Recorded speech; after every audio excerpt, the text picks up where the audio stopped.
The shipping container sits in a warehouse outside Tirana, Albania. It is March 2008.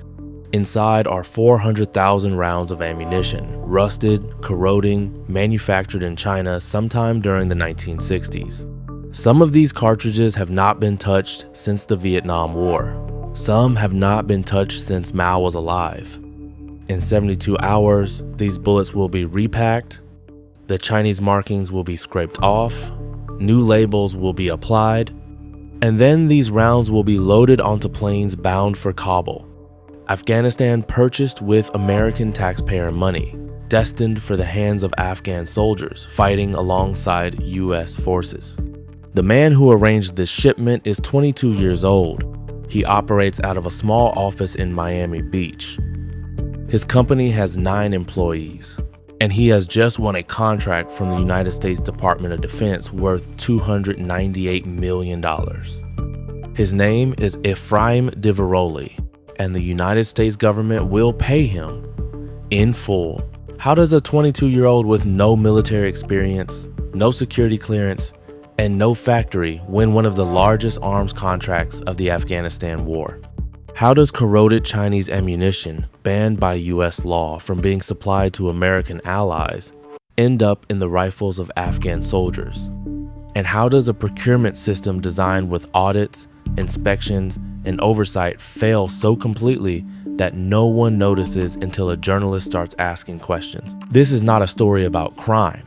This is a story about systems and the people who understand them better than the people who built them. Rewind.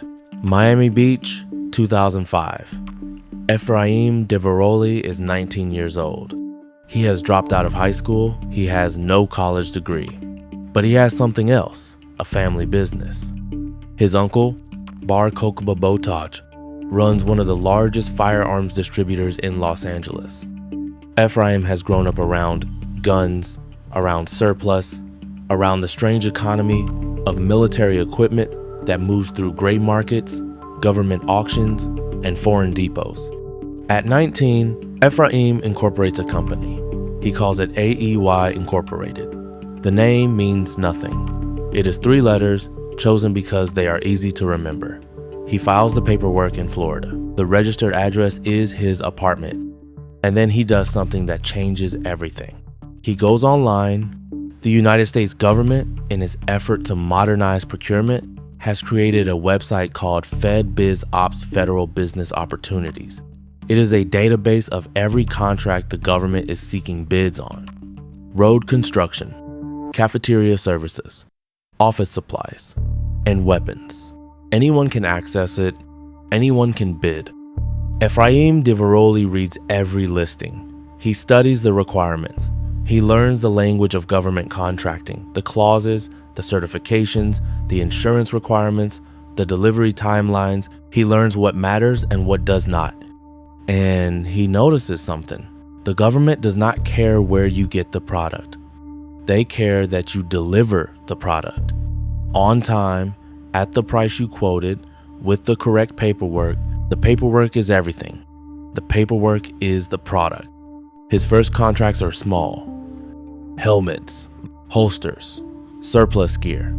He wins by underbidding competitors who have warehouses, employees, infrastructure. Ephraim has none of this. He has a laptop and a phone. He buys from foreign surplus dealers Eastern Europe, the Balkans, the former Soviet states, and resells to the Pentagon at a markup. The Pentagon does not ask where the helmets come from. The Pentagon asks if the paperwork is correct. It always is. By 2006, AEY Incorporated is doing millions of dollars in business with the US government. Ephraim Diveroli is 20 years old. He drives a Porsche. He has moved into a larger office. He has hired a friend from high school, David Pacuz, to help manage the growing volume of contracts. Pacuz is a licensed massage therapist. He has no experience in arms dealing, but experience is not the point. The point is volume. The point is paperwork. The point is moving faster than the system can audit. And then, in January 2007, the opportunity arrives. The Department of Defense posts a contract on FedBizOps. It is not small. It is not helmets or holsters. It is ammunition, 100 million rounds of AK-47 ammunition, millions of rounds for other Soviet-era weapons, grenades, and equipment, all destined for the Afghan National Army. The contract is worth approximately $300 million. This is the kind of contract that goes to Raytheon, to General Dynamics, to companies with factories and lobbyists and decades of Pentagon relationships. This is not the kind of contract that goes to a 21-year-old in Miami Beach. But there is a problem. The war in Afghanistan is escalating. The Pentagon is desperate. The Afghan army uses Soviet-era weapons, AK-47s, PKM machine guns, because that is what they know. That is what is available. American ammunition factories do not make AK-47 rounds. American suppliers cannot meet the demand. The Pentagon needs someone who can source from the global surplus market. And on the global surplus market, the rules are different. Ephraim Diveroli submits a bid. His price is lower than every major defense contractor. His delivery timeline is faster. His paperwork is impeccable. In January 2007, AEY Incorporated wins the contract. $298 million. The largest munitions contract of the Afghanistan war, awarded to a company with fewer than 10 employees. The Army Sustainment Command, based in Rock Island, Illinois, processes the paperwork.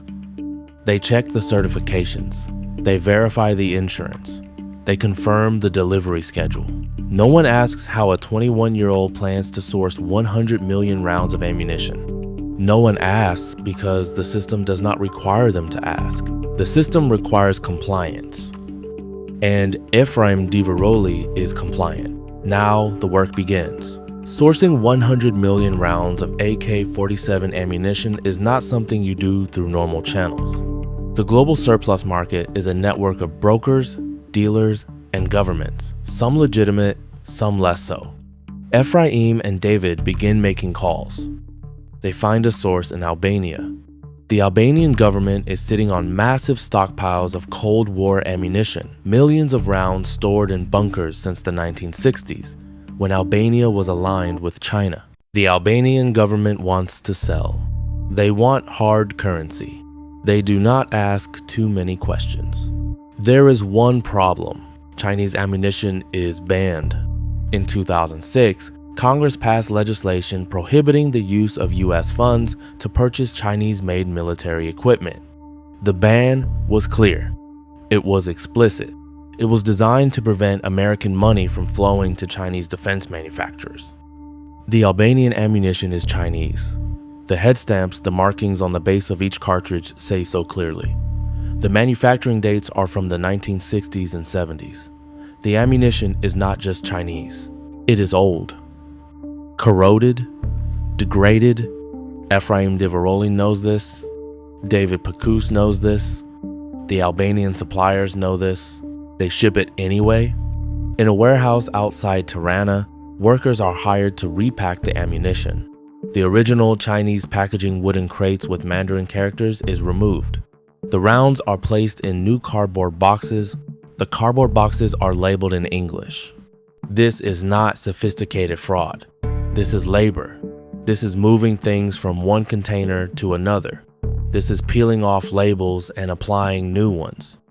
The Pentagon does not send inspectors to Albania. The Pentagon does not open the containers in Kabul.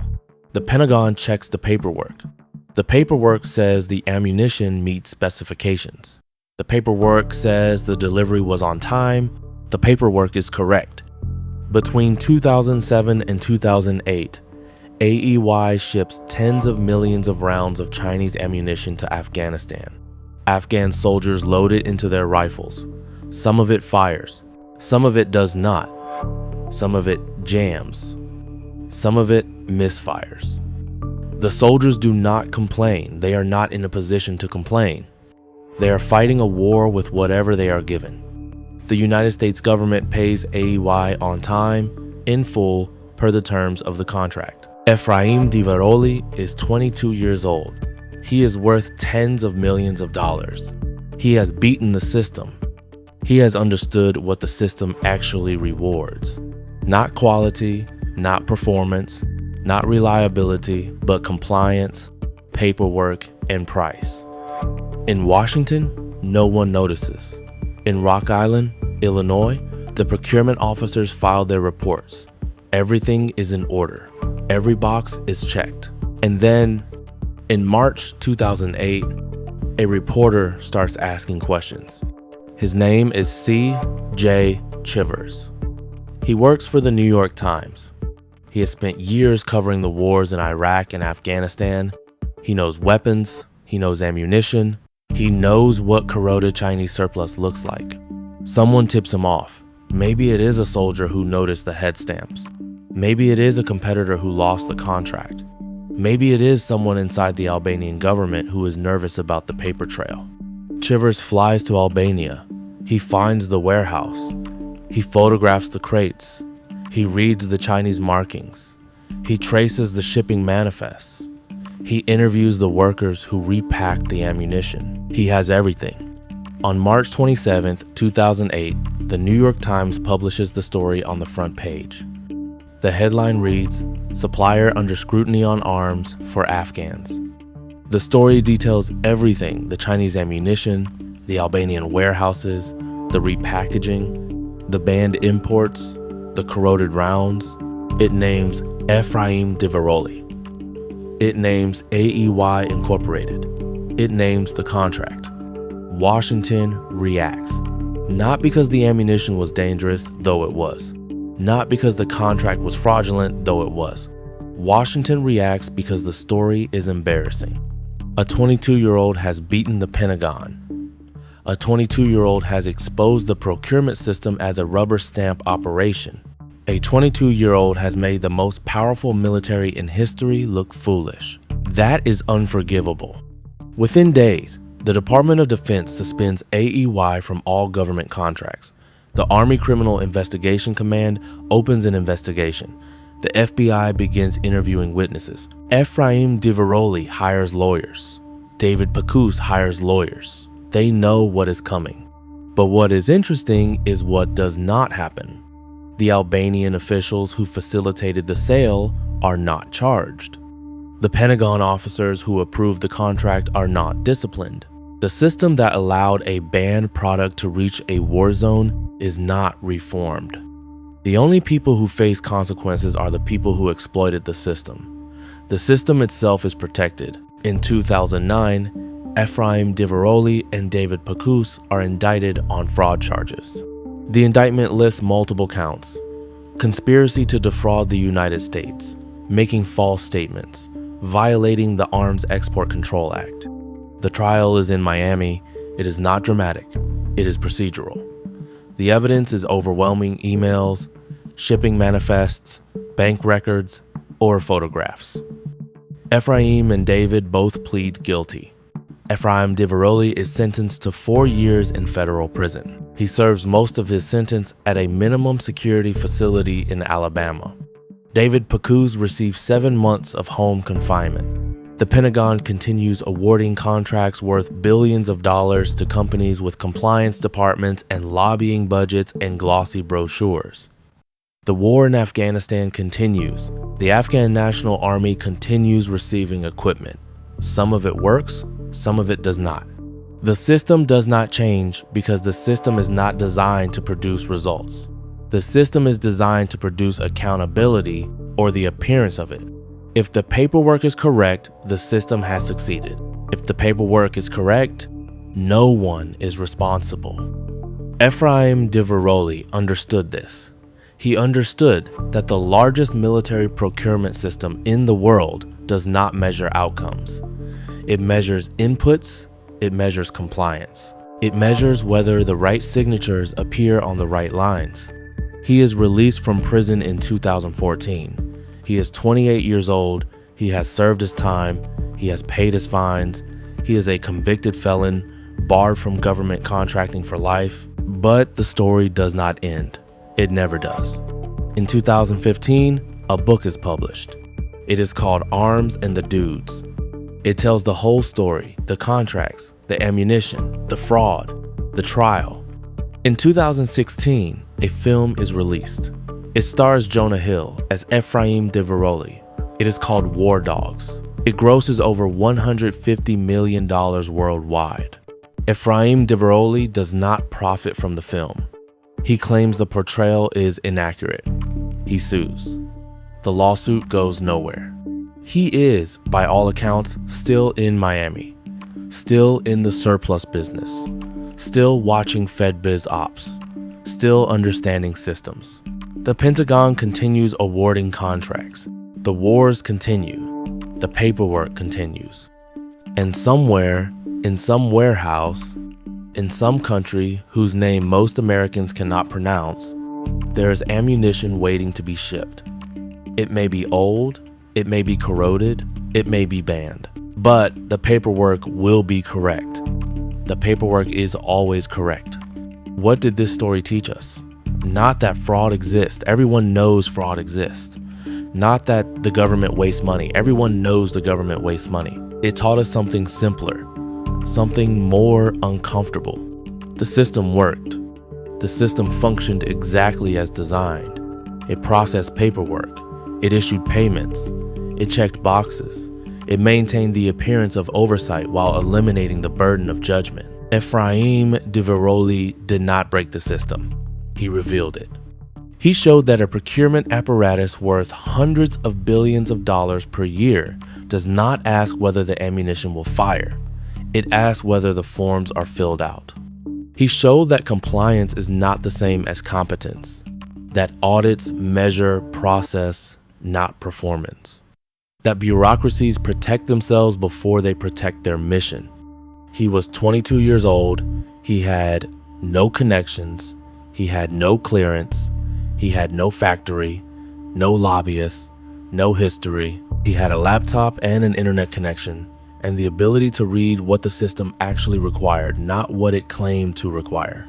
And the system paid him $300 million for corroded Chinese bullets. The soldiers who loaded those bullets into their rifles did not know where they came from. They did not know about the Albanian warehouses, the Chinese head stamps, the congressional ban, the paperwork that said everything was in order. They just needed the ammunition to fire, and sometimes it did. And sometimes it did not. The question is not whether the system can be fixed. The question is whether anyone with the power to fix it has any incentive to do so. The procurement officers in Rock Island keep their jobs by processing contracts, not by questioning them. The generals in Washington keep their positions by maintaining budgets, not by reducing them. The contractors keep their margins by meeting specifications, not by exceeding them. Everyone is acting rationally. Everyone is following the rules. Everyone is checking the boxes, and the ammunition keeps shipping. Ephraim Diveroli is 40 years old now.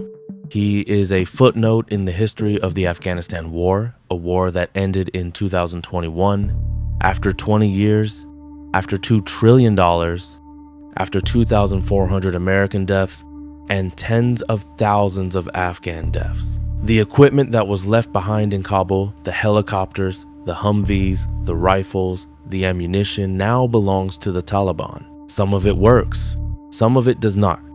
The paperwork, presumably, was all in order.